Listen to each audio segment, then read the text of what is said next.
¿En qué momento se produce la venida de la familia Hohenlohe a España? Pues exactamente, mi padre y madre se casaron en Madrid también y después pues vivieron parte de la mitad del tiempo en España, parte en Austria, y entonces después ya definitivamente vinimos a España cuando pues los ejércitos rusos invadieron la parte de Bohemia y nos quitaron las propiedades y vinimos a vivir a España.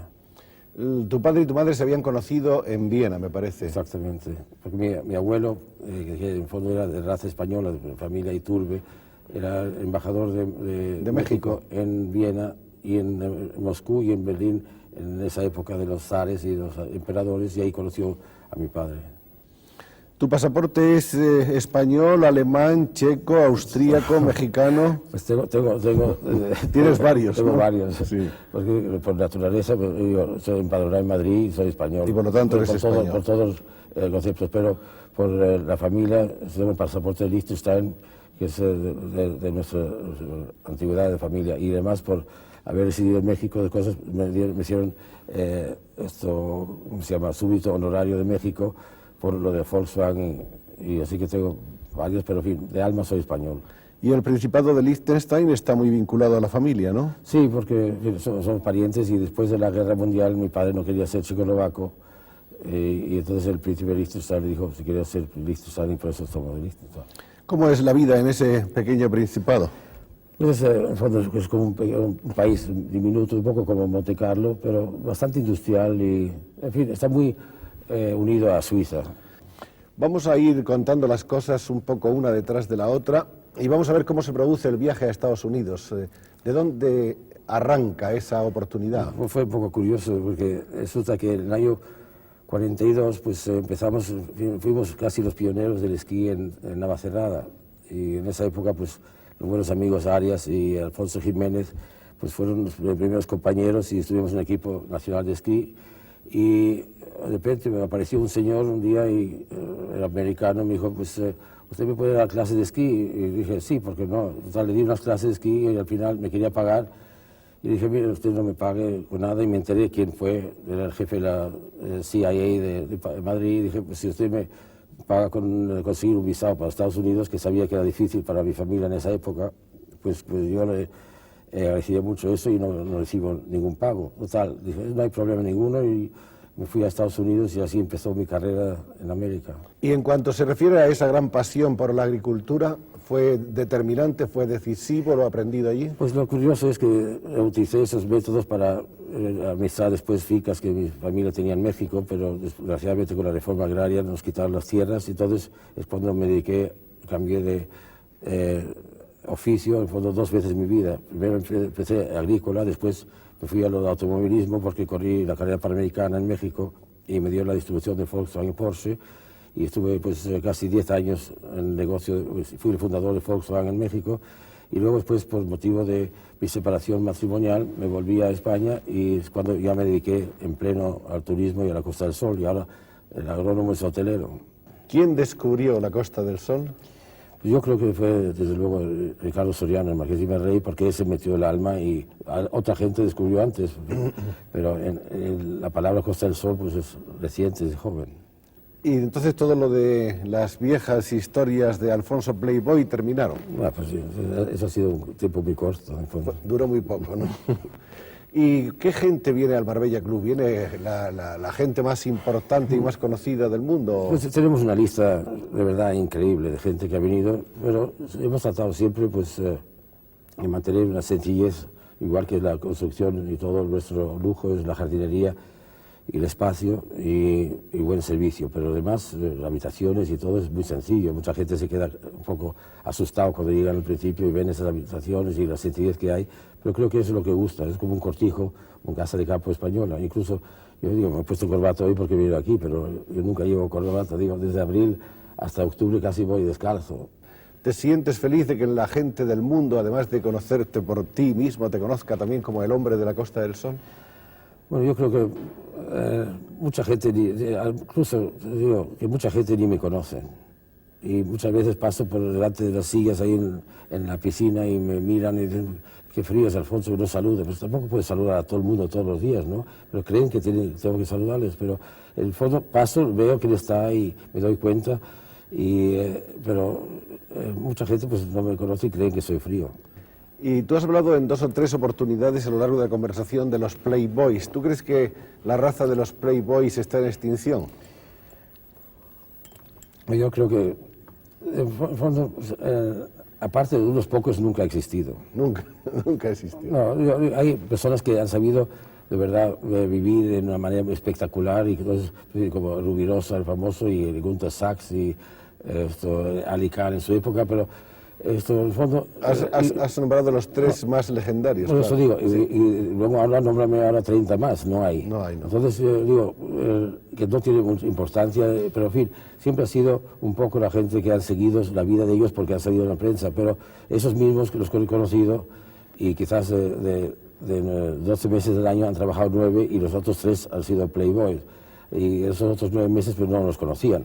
Así que, pero sin embargo, creo que ha sido siempre un aliciente para que la gente trate de copiar un poco de vida y ir a los sitios donde iba esta gente. Por eso era importante también ser amigos de ellos, y por eso cada año pues tengo que viajar para volver a hacer contactos, para que vengan y encuentren nuevos atractivos. Por ejemplo, para tener una idea, puesto que tú eres un poco personaje, no un poco, un mucho personaje de las llamadas revistas del corazón, y lo eres tú por ti mismo y por todo lo que te rodea y por todo lo que haces, ¿por qué no les decimos un poco a nuestros amables espectadores que puedan estar interesados en el tema, qué gentes en un momento dado han llegado a encontrarse, a juntarse, a mezclarse en tu club? Bueno, por ejemplo, Rubinstein, que ha ido muchas veces. Sí, pues digo, justamente... Y al mismo tiempo... Una noche estaba Rubinstein y venía Chombe, el rey de Burundi, y estaba el actor de cine Rock Hudson, y todos estábamos sentados en una mesa y no pegaba uno con el otro, pero al final todos estaban contentos, estaban en un buen servicio, un ambiente amable y afable, y al final vinieron a tomar una copa en casa, y se ve que en el fondo todo el mundo tiene el mismo espíritu. Cuando están en un sitio de vacaciones y todas las cosas, es interesante observar que todo el mundo se contracta, y eso ha sido quizás el éxito de Marbella, que la gente llega decontractada y no se sienten forzada en sus posiciones, y ya se olvidan que si uno es el rey, si el otro es el presidente, si el otro es el gran actor de cine, se vuelven sencillos, y además no hacemos caso especial, le damos atenciones, claro, pero todo el mundo ahí más o menos se siente igual. ¿Y circunstancias más o menos anormales o excepcionales se han planteado alguna vez por razón de fricciones o de incompatibilidades de estas personalidades? Pues yo creo que justamente es la idea cuando construí el Marbella Club. En el fondo era de 16 habitaciones muy sencillas, y lo llamé Marbella Club para que la gente que vengan ahí tenga un poco de atmósfera de club, y eso automáticamente les entra en una disciplina, y creo que por disciplina no hemos tenido problemas, pues mira, aparte de pocos, pero en fin, imagínate si las paredes de Marbella Club hablaran 23 años. Han pasado cosas interesantísimas y divertidas, pero en fin, generalmente hemos tenido un historial agradable. Ha sido tal la euforia turística y el desarrollo que todo el mundo está pensando cómo hacer una habitación para que pueda vivir alguien, porque es que la gente dormía en las playas, en los olivares, entonces pues todo el mundo se dedicó a construir habitaciones, apartamentos, hoteles, y todo el mundo se ha olvidado de hacer pues parques de atracciones, salas de fiesta, y claro, también como un hotel, por ejemplo, como el mío, o como otros más, nosotros no nos podemos pagar el lujo de traer a un Sammy Davis Jr. o una Liza Minnelli y tal. Entonces, por eso digo que es muy importante lo del juego, porque no es tanto lo del juego, sino las atracciones que pueden producir. ¿Tú crees que el juego puede ser importante para el turismo de lujo en Marbella? Pues no sé si tú recuerdas, pero hace 3 años, cuando todavía el juego era tabú, lo primero que públicamente dijo que era absolutamente necesario un cierto tipo de juego controlado fui yo. Además, yo siempre con una cosa que sea para el bien del país no me callo. Y esto era de verdad absolutamente necesario. Además, tuvimos reuniones muy importantes del sector turístico privado, y todos están de acuerdo que debe haber un cierto tipo de juego, porque estamos rodeados de países que tienen esta ventaja y nosotros no la tenemos. ¿Y ese otro Marbella Club que están haciendo tan lejos?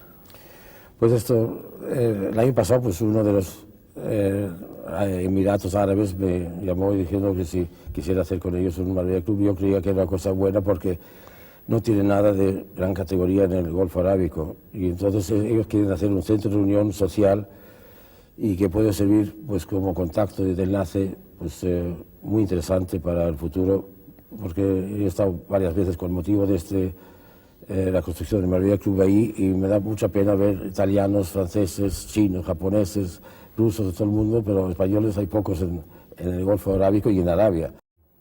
Bueno, y decías que tú cocinas a veces para los obreros, ¿eres buen cocinero? Pues sí, me gusta la cocina porque he estado mucho tiempo en Estados Unidos, ahí aprendí que la cocina era muy aburrida y empecé a guisar. Para mí el mercado era muy bueno, y al mismo tiempo pues yo creo quizás que una de las cosas que importa mucho para la hostelería hoy en día es combinar la cuestión de llevar un hotel y saber la cocina, recetas y el mercado, y es muy interesante la parte de cocina. Es más difícil hacer un huevo pasado por agua perfecto y hacer una patata bien hecha y que una carne que esté fresca y sabrosa, pero al mismo tiempo tierna. El punto de la sencillez es lo que más... Y tenemos incluso una persona que está haciendo estudios en todos nuestros menús, y vemos que a la gente en el fondo le gusta la comida sencilla, bien guisada, con aromática, pero eso, taparlos con salsas y todas cosas, como el famoso cuento ese que dicen, y yo también se lo digo a los arquitectos, los arquitectos tapan sus errores con plantas, los cocineros con salsas y los médicos con tierra.